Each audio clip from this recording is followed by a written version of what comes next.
Hello traders, bonafide trading में आप सभी का स्वागत है। मैं फिर से बता दूं एक बार, मेरे चैनल का नेम बोनाफाइड ट्रेडिंग से ये जो अपना बोनाफाइड ट्रेडिंग था इसको चेंज करके ट्रेडिंग भी रख लिया है। रीज़न ये था कि बोनाफाइड जो वर्ड है ये थोड़ा-सा मुझे कॉम्प्लेक्स लग रहा था, बस और कुछ नहीं। रही बात कोर्स की, तो पूरा कोर्स यूट्यूब पर फ्री रहेगा। एक बार इस कोर्स को आप देख लोगे तो लाइफ में कभी किसी की हेल्प नहीं आपको लेनी पड़ेगी स्टॉक मार्केट के रिलेटेड। अगर आपको कोई भी डिसीज़न लेना हो, चाहे वो इंट्राडे क्यों ना हो, समझ रहे हो आप?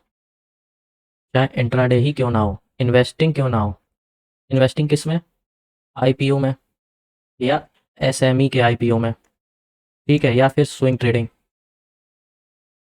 ए टू जेड आपको कुछ भी, अगर कोई भी चीज़ डिसाइड करनी हो तो आपको इस कोर्स को देखने के बाद किसी से कुछ पूछना नहीं पड़ेगा। और जैसे जैसे वीडियोस बढ़ेंगी आप खुद ब खुद समझ जाओगे कि यहाँ कोर्स में दम है। अब ये बेसिक हो गया, ये इंटरमीडिएट हो गया, वैसे ही एडवांस भी है। एडवांस अगर मैं आपको दिखाना चाहूँ तो मैं दिखा सकता हूँ। ये देखो, ये एडवांस हो गया अपना, ये एडवांस हो गया। अब समस्या ये है कि कुछ लोग बोलते हैं कि सर आप ना डायरेक्ट टेक्निकल सिखा दो।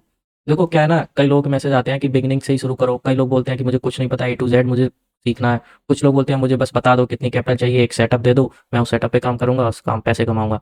देखो, मैं किसी भी टॉपिक को उस लेवल पे नहीं ले जाऊंगा कि आपसे मैं बोलूँ कि जाओ किसी कंपटीशन का एग्जाम तैयार करो और प्रिपेयर करो, नहीं। लेकिन मैं कोई भी टॉपिक उतना नीचे नहीं ले जाऊंगा कि जिससे कि आपको ये लगे कि मैंने इसमें कुछ सीखा ही नहीं है। तो इस कोर्स को देखने के बाद मेरा मोटिव ये रहेगा कि आप सारे डिसीजन खुद ब खुद ले सको, क्योंकि आप अपनी मेहनत की कमाई, समझ रहे हो, जो सेविंग्स है ये मेहनत की कमाई है। इसको आप शेयर मार्केट में लाना चाह रहे हो तो कम से कम ये तो आपको समझना आना ही चाहिए पूरा। अभी आपको देखने से लग रहा है सब आता है, लेकिन मैं टॉपिक डिस्कस करूंगा तो आपको कुछ ना कुछ नया मिलेगा हर वीडियो में। और लाइफ में कभी किसी कंपनी का आपने कोई शेयर लिया और वो कंपनी बर्बाद हो गई, तो अभी क्या आपको पता है कि कब एग्जिट करना चाहिए? एग्जाम्पल के तौर पर किंगफिशर ले लो, समझ गए हो? किंगफिशर जो कंपनी थी भाई, 2015 में उसका शेयर का प्राइस ज़ीरो हो गया था, समझ रहे हो आप? जब वो शेयर का प्राइस 10 रुपए का था तब लोगों ने इन्वेस्ट किया उसमें। फिर वो 5 रुपए पे आया, कुछ लोगों ने और उसको कंपाउंड किया, एवरेज किया उसको कि और ले लेते हैं। कुछ लोगों ने तो 1 रुपए पे भी अपना पैसा लगा दिया, लेकिन कंपनी बर्बाद हो गई। क्या आपको पता है कि आप उन उस रुपए का क्या होगा? या सरकार ले लेगी या कंपनी ले लेगी? तो ये सारी चीज़ें ज़रूरी होनी चाहिए, और ये तो उन लोगों के लिए और भी ज़रूरी है जो भाई पेनी स्टॉक ढूंढते हैं। मेरे पास पता नहीं कितने मैसेज पड़े हैं, बोलते सर पेनी स्टॉक बता दो। पेनी स्टॉक नहीं बोलते तो बोलते 10 रुपए से कम का स्टॉक बता दो, बात तो वही हो गई। पेनी स्टॉक बोल दो, 10 रुपए के कम सा बोल दो। भाई 20 रुपए तक का भी पेनी होता है, 50 रुपए तक का भी पेनी स्टॉक ही है। अगर आप समझो किसी शेयर का प्राइस 10 रुपए है, 12 रुपए है, ऑब्वियसली उसका फंडामेंटल है वो बेकार होगा, समझ रहे हो आप? फंडामेंटल उसका अच्छा होगा ही नहीं। अगर फंडामेंटल अच्छा होता तो 10 रुपए क्या होता भाई, 100 रुपए होता, 200 रुपए होता, और अच्छा होता। FII आते तो 1000 के ऊपर भी जा सकता था। आप समझो ना इन चीज़ों को। तो यही था, पहली वीडियो में हम लोगों ने रोड मैप डिस्कस किया था, कैसे कैसे पढ़ेंगे, क्या है समझेंगे। और फिर उसके बाद ओवरव्यू। आज की वीडियो है कि कॉमन स्टॉक और प्रेफर्ड स्टॉक क्या होते हैं, और लास्ट में प्राइमरी और सेकेंडरी मार्केट। देखिए, इसको थोड़ा सा कवर करते हैं हम लोग, और मैं फिर से क्लियरली बोल दे रहा हूँ कि कुछ टॉपिक्स को स्किप कर नहीं सकते। वो इसलिए नहीं कर सकते कि कहीं ना कहीं मुझे लगता है कि भाई मैंने कुछ ना कुछ छोड़ दिया, मुझे अंदर से सेटिस्फेक्शन नहीं मिलता है कि भाई मैंने छोड़ दिया, लोगों को दिक्कत ना हो, अब क्या होगा, ये सीन है मेरे साथ। इसलिए मैं सब कुछ बताऊंगा, लेकिन उस लेवल पे नहीं ले जाऊंगा कि भाई आपको कल किसी एग्जाम में बैठना है। ठीक है, तो शुरू करते हैं। देखो, कॉमन हो गया और प्रेफर्ड हो गया, होता कुछ नहीं है। स्टॉक्स की जगह आप शेयर बोल दो, ठीक है। एक तो कॉमन शेयर हो गए, और एक हो गए प्रेफर्ड शेयर। होता कुछ नहीं है। कॉमन शेयर्स हम लोगों के पास होते हैं, प्रेफर्ड शेयर्स उन लोगों के पास होते हैं जो कंपनी खुद अपनी मर्जी से देती है। कंपनी आईपीओ लेके आई, लोगों ने उसके शेयर्स को खरीदा, कुछ लोगों ने बेचा। फिर आईपीओ के बाद बाई और सेल की साइकिल चलती रही। अब होता क्या है, जिनके पास शेयर होगा, सपोज करो आपने किसी कंपनी के शेयर्स ले रखे हैं, तो आप खुद याद करके बताओ, आपके पास उस कंपनी के ईमेल आता है? भाई ऑब्वियसली आपने उस कंपनी में अपना पैसा लगाया है। एग्जाम्पल के तौर पर अगर मैं आपको बताऊं, उस कंपनी में आपने अपना पैसा लगाया है। कोई भी एक कंपनी ले लो जो आपकी को जैसे सपोज करो, कोई एक अच्छी कंपनी ले लेते हैं, मान लो टाटा, चलो टाटा स्टील ही ले लेते हैं, ठीक है। टाटा स्टील के शेयर हैं, या टाटा मोटर्स के शेयर हैं, या अदानी के शेयर हैं, कोई भी कंपनी हो, उसके शेयर्स आपने लिए, लेकिन आपने उसको अपने रुपए भी तो दिए। तो उसके आप शेयर होल्डर हो गए, और कहीं ना कहीं आप उसकी ओनरशिप का हिस्सा नहीं हो।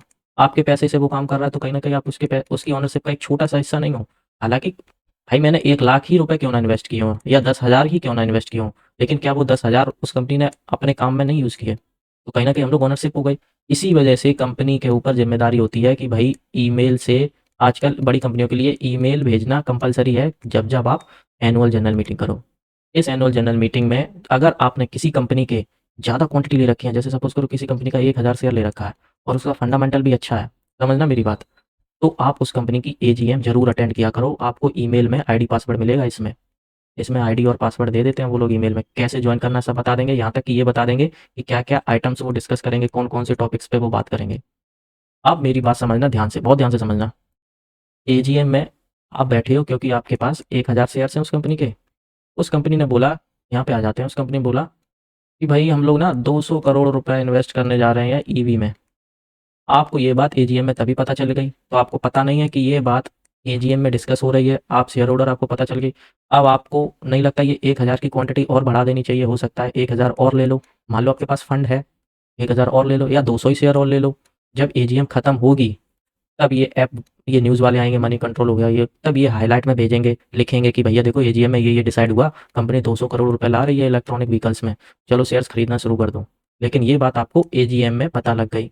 और फिर दूसरी बात सबसे ज़रूरी ये है कि जो इलेक्ट्रॉनिकली एजीएम हुई थी, क्या पता वो आज हुई हो, ठीक है, 1 तारीख को, और उसकी न्यूज़ आ रही हो क्या पता 2 तारीख को, ये हो सकता है 3 तारीख को आ रही हो। भाई न्यूज़ के ऊपर आप क्यों बेच रहे हो? आपको उस एजीएम के बारे में खुद ब खुद इन्विटेशन आ रहा है तो उसको ज्वाइन ज्वाइन करो। शेयर्स कम है, 1 शेयर है, 10 शेयर है, तो आप इसको इग्नोर कर दो। ठीक है? तो ये था कॉमन स्टॉक। अब होता क्या है कॉमन स्टॉक का सबसे बड़ा रिस्क क्या है? कुछ लोग बोलते हैं सर मैं इक्विटी में इंट्राडे करना चाहता हूँ। ये इक्विटी क्यों है? प्रेफ़रेंस क्यों नहीं है? 2 टाइप के शेयर्स होते हैं, इक्विटी और प्रेफ़रेंस। वो इसलिए क्योंकि इक्विटी ही हम लोगों को दी जाती है, हम जैसे गरीबों को इक्विटी ही मिलती है। इक्विटी में सबसे बड़ा एडवांटेज क्या है कि हम लोगों को वोट देने को मिल जाता है। वोटिंग राइट हो जाती है। एजीएम में आपसे बोलेंगे, वीडियो कॉल पर चल रही होगी कि सब लोग अपने कंप्यूटर पे 2 लिखिए या कुछ प्रेस कर दीजिए या कुछ, मतलब वो एक बता देंगे, अगर आप चाहते हो कि आप अपना वोट दे दो, येस है तो ये बटन दबा दो, नो है तो ये टाइप कर दो, तो वो तो होता ही है। लेकिन साथ में हम लोगों को डिविडेंड भी मिलता है, ठीक है?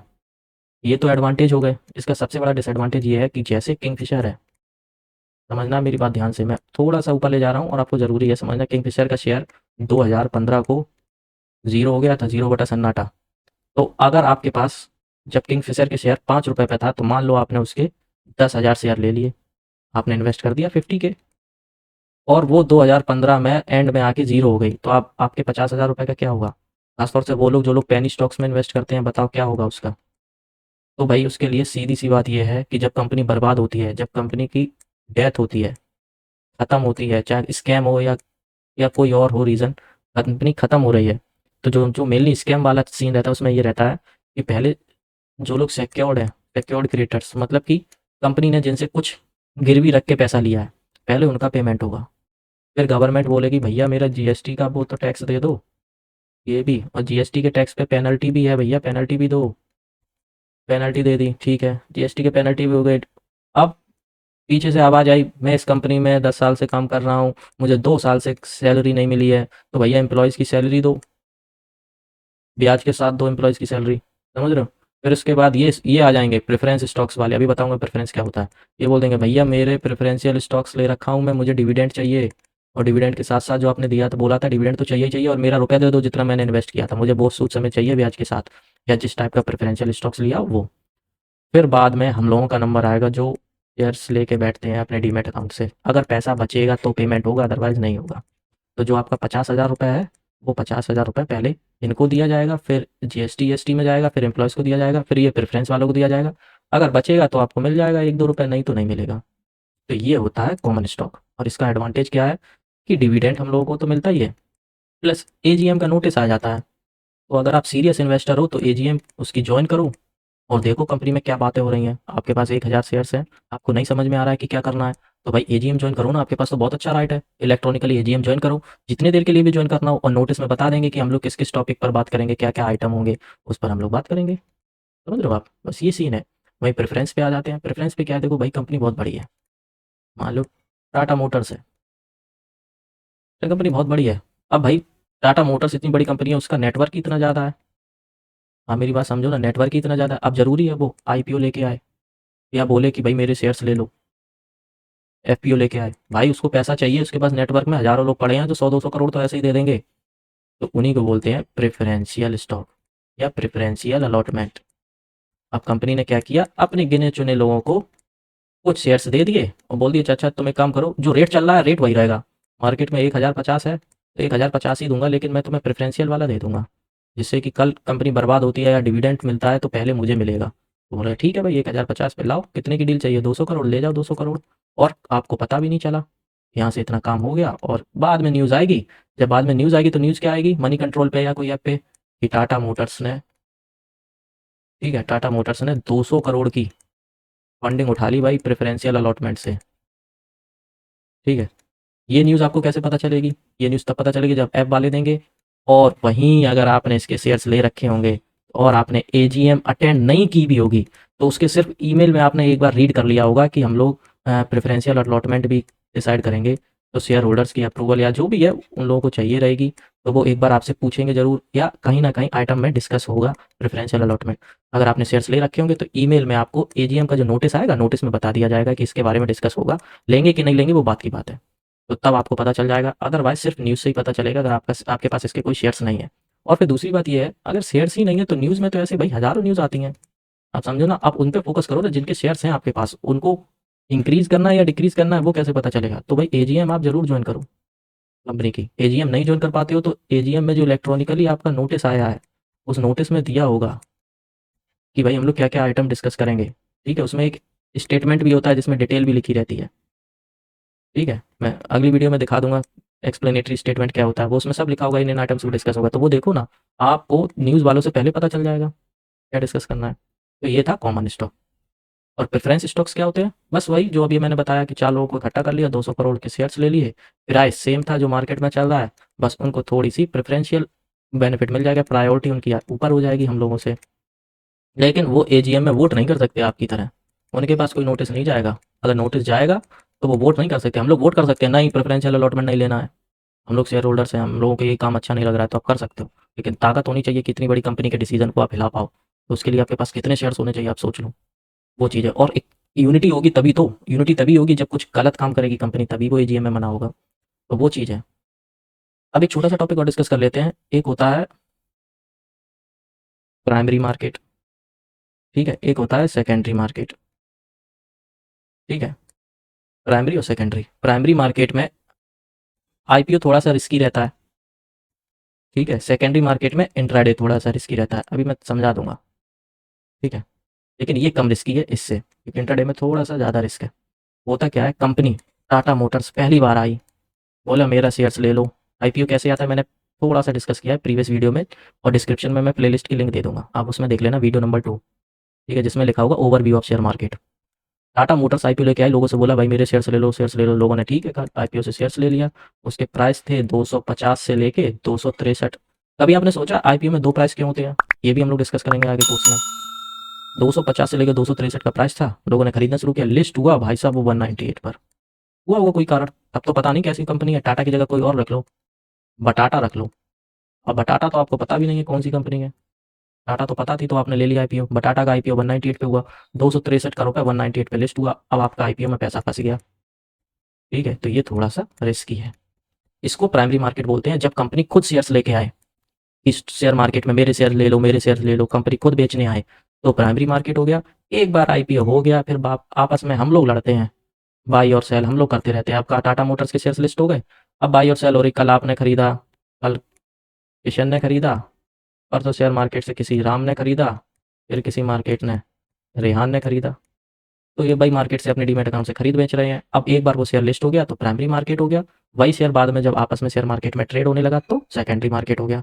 जो मार्केट वर्ड है, मार्केट, वो सेम है, ये शेयर मार्केट बोला है इन्होंने बस, और कुछ नहीं। तो ये थी आज की छोटी सी टॉपिक, बिगनिंग है तो ज़्यादा मैं लेके नहीं जाऊँगा, ऐसे ही थोड़ा थोड़ा समझाऊंगा। स्पीड हो तो कमेंट में बताना, मैं थोड़ा सा और स्लो बोलूँगा। बाकी का चैनल को सब्सक्राइब कर लो, आगे एडवांस तक आप एक बार पहुँच जाओगे, आपको कोई कोर्स खरीदने की ज़रूरत नहीं पड़ेगी। मिलते हैं आपसे दूसरी वीडियो में।